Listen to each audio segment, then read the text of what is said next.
दुनिया के सबसे बड़े देश अमेरिका के सबसे बड़े सिटी न्यूयॉर्क में बाबा साहब अम्बेडकर के नाम पर एक रोड का जब नामकरण हुआ कि एक गौरव की बात थी कि मेरे ऊपर परम पूज्य बाबा साहब डॉक्टर भीमराव अम्बेडकर जी का विशेष आशीर्वाद है कि जब बाबा साहब अम्बेडकर जी का 133वें जन्मदिन का केक काटा जा रहा था तो एक तरफ बीच में भारत मलेशिया के प्रधानमंत्री इब्राहिम साहब थे और उन्होंने मेरा हाथ पकड़ करके केक कटवाया। तो मुझे भी लगा 1,500 रिप्रेजेंटेटिव वहां पर थे पूरे विश्व के। तो मेरे लिए निश्चित रूप से कि मुझे आज मलेशिया की राजधानी कुआलालंपुर में अपने परम पूज्य बाबा साहब डॉक्टर भीमराव अम्बेडकर जी के 133वें जन्मदिन का केक काटने का सौभाग्य मेरे जैसे कार्यकर्ताओं को मिला। तो मेरे को इससे ज्यादा और खुशी के क्षण मेरे लिए कुछ और हो नहीं सकते थे। 40 लाख लोगों का जो अनुसूचित जाति जनजाति संगठनों का अखिल भारतीय महासंघ है, उसका भी मैं 1997 से राष्ट्रीय प्रधान महासचिव हूँ।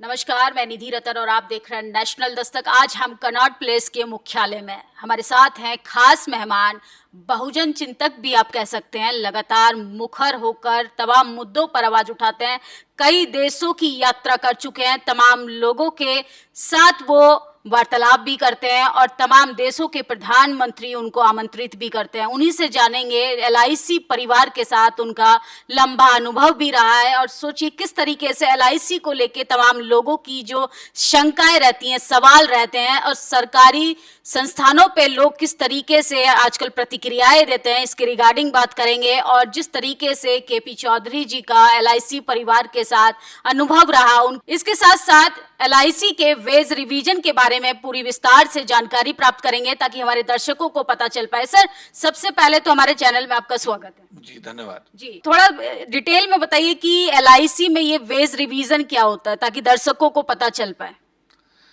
देखिए, सरकार कर्मचारियों का एक समय सीमा के बाद में उनके वेज को रिवाइज यानी वेतन को वृद्धि करती है। 2.5 साल पहले जो वेज रिवीजन हुआ था भारतीय जीवन बीमा निगम में, उसमें 16% का इंक्रीज किया गया था और शनिवार की छुट्टी की गई थी। और अभी पिछले 15 मार्च 2024 को फिर भारत सरकार ने LIC कर्मचारियों का वेज रिवीजन किया है। उसमें 17% का इंक्रीज का उन्होंने बढ़ोतरी की है। तो अभी हमारा 29 तारीख को जो वित्त मंत्रालय के द्वारा उसका गजट नोटिफिकेशन कर दिया गया है और अब भारतीय जीवन बीमा निगम के अधिकारी कर्मचारियों को जो वेतन वृद्धि हुई है उसके हिसाब से उनको एरियर्स मिल रहे हैं, उनका जो पैसा मिल रहा है उसकी प्रक्रिया जो है भारतीय जीवन बीमा निगम में चल रही है। हम जानना चाहते हैं सर कि इस तरीके की सटीक जानकारी और आपके पास जो जानकारी होती है वो एकदम लगता है कि हुबहू जैसे सरकार को आप ही गाइड करते हैं, ये सटीक जानकारी के पीछे क्या वजह है? देखिए, बार बार जो भी आपने सवाल किया है, पिछले बार 2.5 साल पहले भी ये सवाल आया था कि जो हमारे यहाँ LIC में बहुत सारी यूनिट्स काम करती हैं, लेकिन उन यूनिट्स के बारे में पास में जबकि वो वेज रिवीजन का क्लेम भी करती हैं और LIC की मैनेजमेंट उन लोगों को जानकारी भी शेयर करती है। लेकिन अगर आप भारतीय जीवन बीमा निगम परिवार की बात करें, कश्मीर से कन्याकुमारी तक पूरे देश में जो भी अधिकारी कर्मचारी हैं, उन सब में ऐसा मानना है कि जो हमारा कल्याण संघ है वो जो जानकारी, सबसे पहली जानकारी अगर किस विषय में आती है तो हमारे एसोसिएशन के द्वारा दी जाती है। तो मैं आपको बहुत जिम्मेदारी के साथ बताना चाहता हूं कि 2.5 साल पहले जब वेज रिवीजन हुआ था 2021 में, तो उस समय भी वेज रिवीजन की जानकारी हमारे कल्याण संघ के द्वारा दी गई थी। उस समय तो ये विचित्र बात ये थी कि शनिवार की छुट्टी का जब हमने लिखा अपनी चिट्ठी में, तो हमारे चेयरमैन, तत्कालीन चेयरमैन MR कुमार साहब ने मुझसे खुद पूछा कि शनिवार का तो कोई प्रपोजल नहीं है, पर मैंने कहा कि नहीं, सरकार ने शनिवार को भी LIC के लिए ऑफ कर दिया है, 16% का इंक्रीज कर दिया गया है। नेक्स्ट डे सरकार ने वही नोटिफिकेशन इशू किया।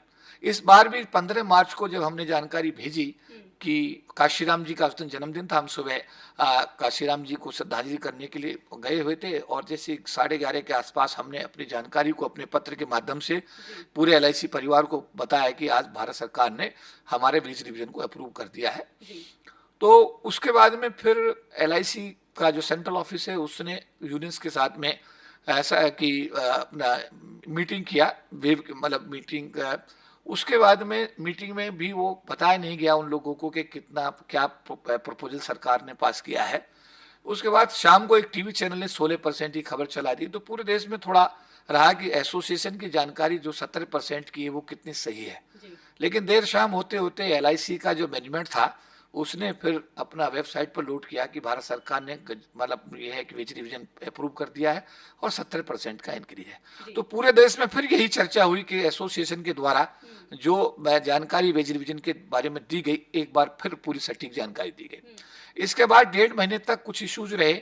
भारतीय जीवन बीमा निगम का जो गजट नोटिफिकेशन होना था वेज रिवीजन का, वो नहीं हो पाया। उसमें 3-4 बिंदु थे, मैं आपके टीवी चैनल के माध्यम से बताना चाहता हूं। उसमें एक तो विधि मंत्रालय से क्लियरेंस लेना था। उसके बाद चुनाव, क्योंकि चुनाव 16 तारीख को डिक्लेयर कर दिए गए थे, तो चुनाव आयोग से भी इसमें मतलब यह है कि क्लीन चिट आना जरूरी था, वो लेने में भी समय लगा। उसके बाद में एक अजीब बात यह हुई कि जो एलआईसी के चेयरमैन और 4 मैनेजिंग डायरेक्टर्स हैं वो भारत सरकार के अधिकारी हैं, कर्मचारी। उस समय ये भारत सरकार के रोल पर, वो एलआईसी के कर्मचारी नहीं है इस समय।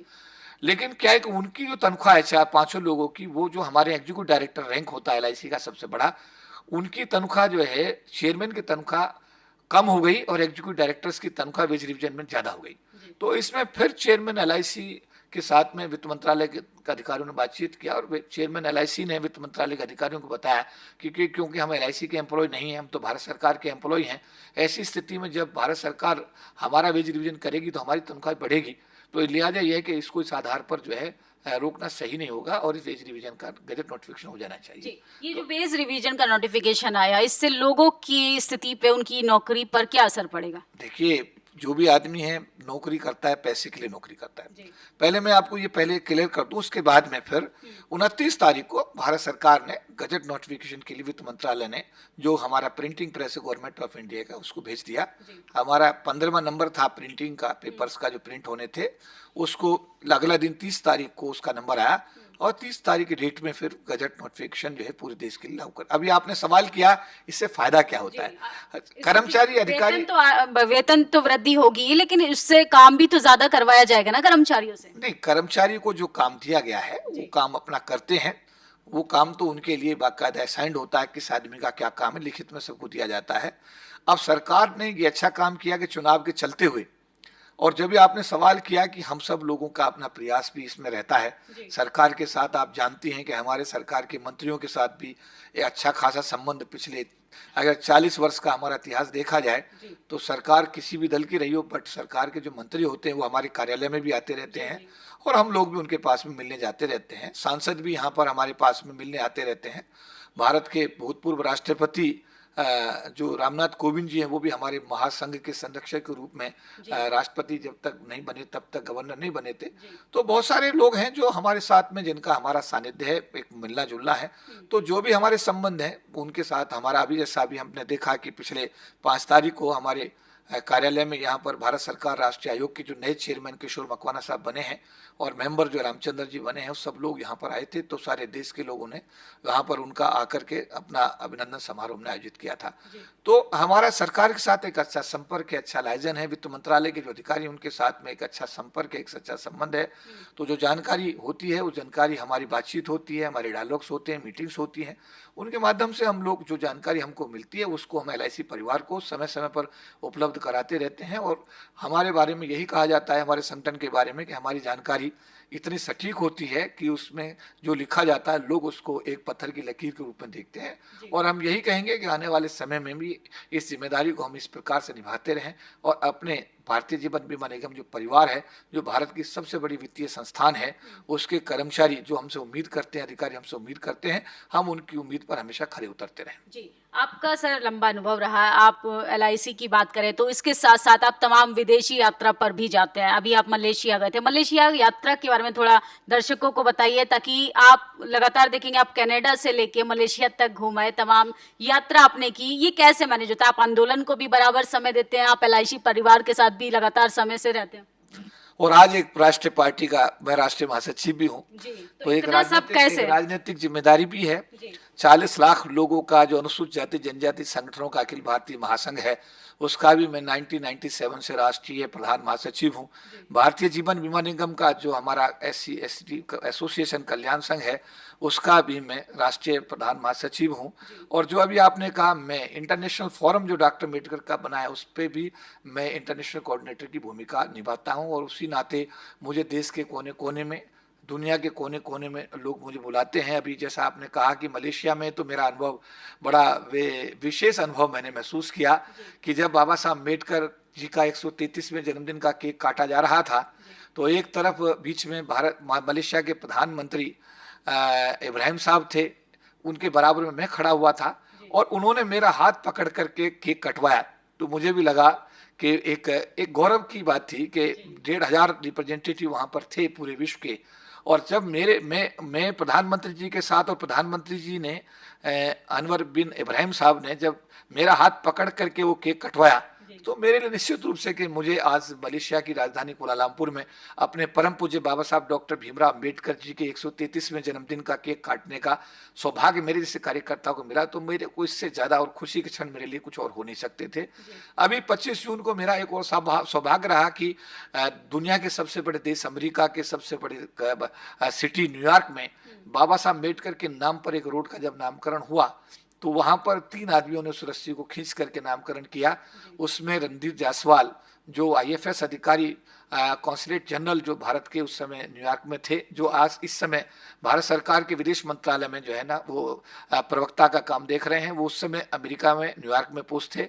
उनके हाथ से, और जूली वॉन जो वहाँ की काउंसलर थी, उनके हाथ से और मेरे हाथ से वो रस्सी को जब खिंचवाया गया, तो मुझे लगता है कि मेरे ऊपर परम पूज्य बाबा साहब डॉक्टर भीमराव अम्बेडकर जी का विशेष आशीर्वाद है। और मैं अपने आप को ऐसे कार्य करते समय बहुत ही गौरवान्वित महसूस करता हूँ और बहुत भाग्यशाली महसूस करता हूँ। जी, बहुत बहुत शुक्रिया हमसे बातचीत करने के लिए। जी, धन्यवाद। तो ये थे KP चौधरी। इनके तमाम प्रयासों की वजह से भारतीय जीवन बीमा में कर्मचारियों का सरकार द्वारा वेज रिवीजन किया गया, जिसमें तमाम कर्मचारियों को लाभ होगा। और जो जानकारी सरकार से हमें टीवी चैनल के जरिए बाद में मिलती है, पहले KP चौधरी जी उसको सटीक शब्दों में, आसान शब्दों में अपने समाज को पहुंचाने की कोशिश करते हैं। इस खबर पर आप लोग अपनी प्रतिक्रिया जरूर दीजिए। नेशनल दस्तक की आपसे गुजारिश है कि अगर इसको बचाना चाहते हैं तो नेशनल दस्तक को सब्सक्राइब करने के लिए रेड कलर के सब्सक्राइब बटन को दबाएं, फिर बेल आइकन की घंटी दबाएं। नेशनल दस्तक को बचाने के लिए बहुत जरूरी है कि हर खबर को शेयर करें, लाइक करें, कमेंट जरूर करें।